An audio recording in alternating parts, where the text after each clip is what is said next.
A £2 billion market square is rising on ground Birmingham has traded food on for 800 years. 3 miles away, a station built for trains that don't exist yet is already mid-rebuild.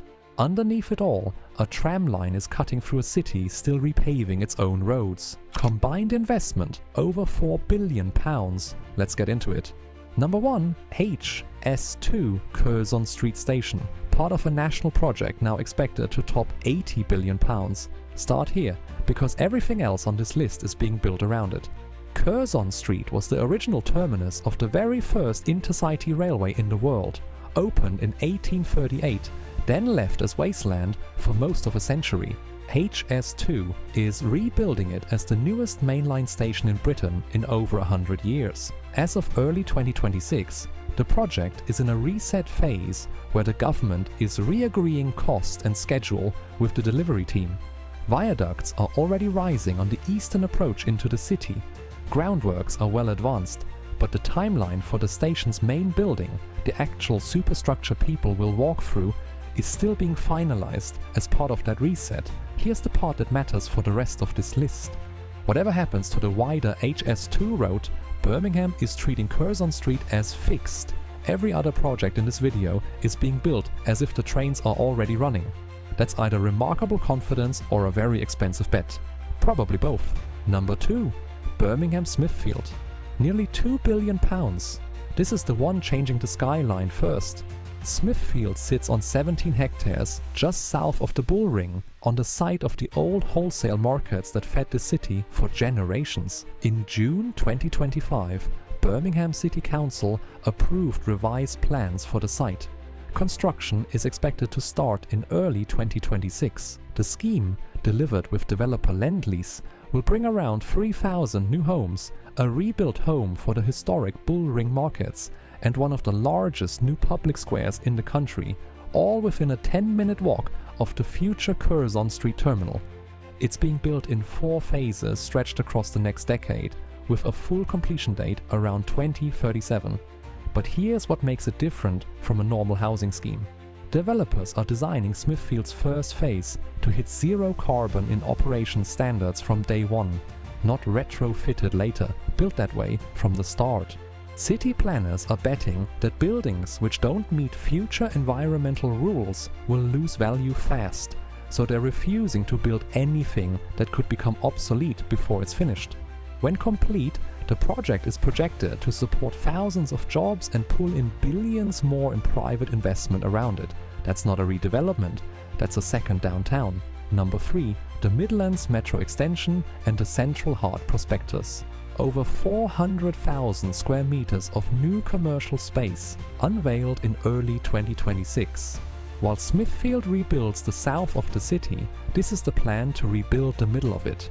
Birmingham City Council has unveiled a blueprint called Central Heart, launched to global investors at MyPM this year, targeting around 4 hectares of tired retail and office space in the city core. The vision is more than 5,000 new homes, around 8,000 jobs, and over 7 hectares of new public green space, replacing outdated shopping units with a cluster of high-rise, mixed-use neighborhoods. Running underneath and through nearly all of it is the Midlands Metro. The tram network has already pushed out to Edgbaston, Brindley Place and Hagley Road in earlier phases.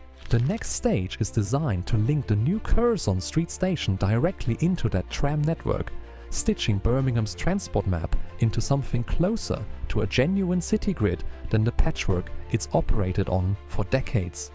Ask most residents what they want from a project like this, and the answer usually isn't glamour.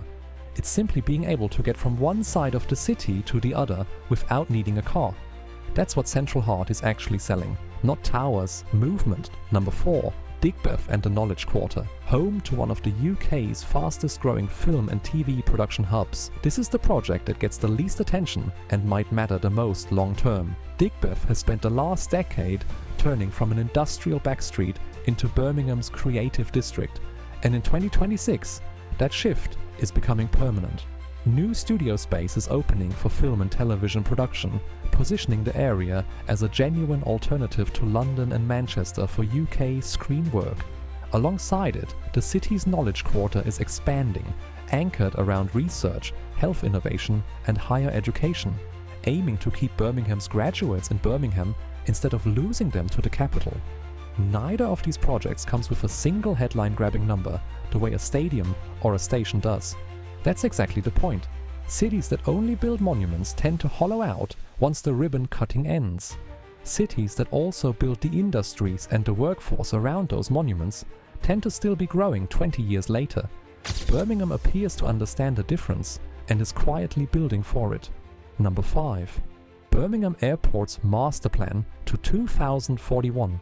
A £300 million investment already committed, with more to follow. While the city centre rebuilds itself, the airport is quietly doing the same thing 8 miles south.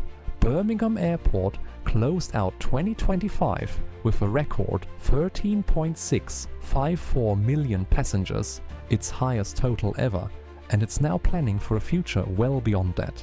The airport has appointed the engineering firm Arup to draw up a new master plan stretching to 2041, with a draft due for public consultation in summer 2026. In the meantime, management has already committed roughly £300 million over 4 years, close to £75 million a year, into upgraded taxiways, new aircraft stands, lighting replacement and terminal improvements. Much of the physical work is being scheduled overnight specifically, so daytime flights aren't disrupted, with around 250 people on site on any given day. Ownership has shifted too. Macquarie Asset Management, a firm with decades of experience backing airport infrastructure around the world, bought a 26.5% stake in 2025. The kind of move investors make when they expect steady growth for years, not months. The target is around 18 million passengers a year by 2033, a jump of roughly a third from where the airport stands today. None of that happens without the roads and rail lines built to match it, which is exactly why airport planners have folded surface access, meaning better road and public transport connections into the city, directly into the master plan itself. Every project on this list eventually needs somewhere for people to land. Step back from the price tags for a moment, because the numbers only mean something once you translate them into daily life. A commuter in Digbeth gets a tram instead of a bus that never quite arrives on time. A family priced out of the city centre a decade ago gets a shot at one of Smithfield's new homes, built to standards that keep their energy bills from climbing with everyone else's.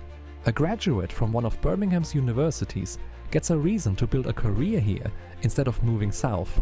None of that shows up in a press release about square meters or investment totals, but it's the actual test every one of these projects has to pass. A skyline can change in 5 years. Whether a city keeps its own people rarely changes that fast, and it's the harder number to hit. None of this is happening without friction, and it's worth being honest about that. HS2's own reset means Curzon Street's finishing date is genuinely still moving, not just on paper, but in the government's own briefings. Smithfield's zero-carbon ambitions raise real construction costs that someone eventually has to absorb, and airport growth of this scale always runs into the same wall: noise complaints, carbon targets, and local campaign groups who will scrutinize every stage of that summer consultation. Mega projects rarely arrive on the date first promised. Costs tend to climb before they settle. What tends to separate the ones that succeed from the ones that quietly stall isn't the absence of these problems, it's whether the city keeps building through them anyway. 5 projects, 1 city, a combined investment past £4 billion, and that's before HS2's national cost is even added to the total. A station being rebuilt on a bridge year and a promise, a market square doing double duty as a housing estate and a climate experiment, a tram line trying to stitch a fractured city back together, and a creative district betting that talent, not just concrete, is what keeps a city relevant. None of these projects are finished. Some of them won't be finished for another decade. The costs will likely rise before they fall. the way they almost always do on projects this size. But the pattern underneath all four is the same one Birmingham has followed for 2 centuries, since it built the railway that used to sit on the same ground back in 1838. It doesn't wait for certainty, it builds toward it and lets the rest of the country catch up. If this kind of build-up speaks to you, share it with someone who'd find it worth watching, and consider subscribing for more of these stories.